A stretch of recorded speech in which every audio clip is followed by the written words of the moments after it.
गीता में चौथे अध्याय के एक श्लोक में भगवान कृष्ण ने कहा है, यदा यदा हि धर्मस्य ग्लानिर्भवति भारत अभ्युत्थानमधर्मस्य तदात्मान सृजाम्यहम्। इसका मतलब है, हे भारत, जब जब धर्म की हानि होने लगती है और अधर्म बढ़ने लगता है, तब तब मैं स्वयं की रचना करता हूँ, अर्थात जन्म लेता हूँ।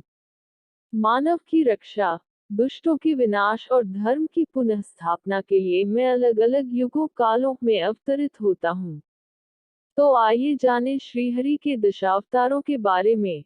मत्स्य अवतार। मत्स्य अवतार भगवान विष्णु का पहला अवतार है। इस अवतार में विष्णु जी मछली बनकर प्रकट हुए थे। मान्यता के अनुसार एक राक्षस ने जब वेदों को चुराकर समुद्र की गहराई में छुपा दिया था, तब भगवान विष्णु ने मत्स्य अवतार में आकर वेदों को पाया और उन्हें फिर स्थापित किया। वराह अवतार। वराह अवतार हिंदू धर्म ग्रंथों के अनुसार भगवान विष्णु के 10 अवतारों में से तीसरा अवतार है। इस अवतार में भगवान ने सूअर का रूप धारण करके हिरण्याक्ष राक्षस का वध किया था। कच्छप अवतार। कूर्म अवतार को कच्छप अवतार भी कहते हैं। इसमें भगवान विष्णु कछुआ बनकर प्रकट हुए थे। कच्छप अवतार में श्री हरि ने क्षीर सागर के समुद्र मंथन में मंदर पर्वत को अपने कवच पर रखकर संभाला था। मंथन में भगवान विष्णु, मंदर पर्वत और वासुकी सर्प की मदद से देवताओं और राक्षसों ने 14 रत्न पाए थे।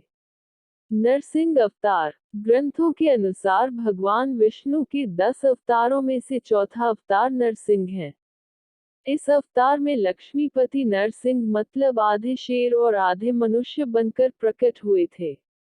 इसमें भगवान का चेहरा शेर का था और शरीर इंसान का था।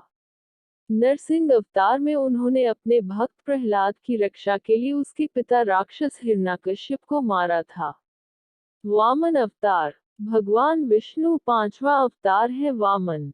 इसमें भगवान ब्राह्मण बालक के रूप में धरती पर आए थे और प्रहलाद के पौत्र राजा बलि से दान में 3 पद धरती मांगी थी। 3 कदम में वामन ने अपने पैर से तीनों लोक नापकर राजा बलि का घमंड तोड़ा था। परशुराम अवतार। विष्णु के अवतार परशुराम राजा प्रसेनजित की बेटी रेणुका और भृगुवंशीय जमदग्नि के पुत्र थे। दशावतारों में से वह छठवां अवतार थे। जमदग्नि के पुत्र होने की वजह से इन्हें जामदग्नि भी कहते हैं। वह शिव के परम भक्त थे। भगवान शंकर ने इनकी भक्ति से प्रसन्न होकर परशु शस्त्र दिया था। इनका नाम राम था और परशु लेने के कारण वह परशुराम कहलाते थे। कहा जाता है इन्होंने क्षत्रियों का कई बार विनाश किया था। क्षत्रियों के अहंकारी विध्वंस से संसार को बचाने के लिए इनका जन्म हुआ था। श्री राम अवतार। विष्णु के 10 अवतारों में से एक मर्यादा पुरुषोत्तम भगवान श्री राम हैं। महर्षि वाल्मीकि ने राम की कथा संस्कृत महाकाव्य रामायण में लिखी थी। तुलसीदास ने भक्ति काव्य श्री रामचरितमानस की रचना की थी। राम, अयोध्या के राजा दशरथ और उनकी पहली रानी कौशल्या के पुत्र थे। श्री कृष्ण अवतार। यशोदा नंदन श्री कृष्ण भी विष्णु के अवतार थे। भागवत ग्रंथ में भगवान कृष्ण की लीलाओं की कहानियां हैं। इनके गोपाल, गोविंद, देवकी नंदन, वासुदेव, मोहन, माखन चोर, मुरारी जैसे अनेकों नाम हैं। यह मथुरा में देवकी और वसुदेव के पुत्र के रूप में प्रकट हुए थे।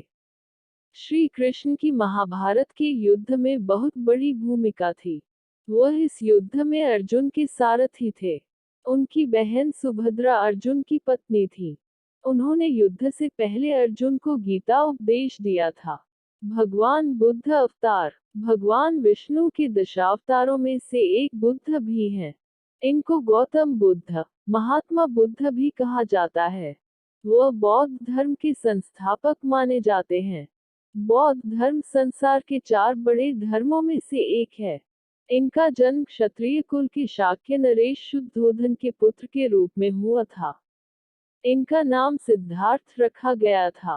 गौतम बुद्ध अपनी शादी के बाद बच्चे राहुल और पत्नी यशोधरा को छोड़कर संसार को मोह माया और दुखों से मुक्ति दिलाने के मार्ग पर निकल गए थे। कल्कि अवतार। कल्कि अवतार भगवान विष्णु का आखिरी अवतार माना जाता है। कल्कि पुराण के अनुसार श्री हरि का कल्कि अवतार कलयुग के अंत में होगा। उसके बाद धरती से सभी पापों और बुरे कर्मों का विनाश होगा।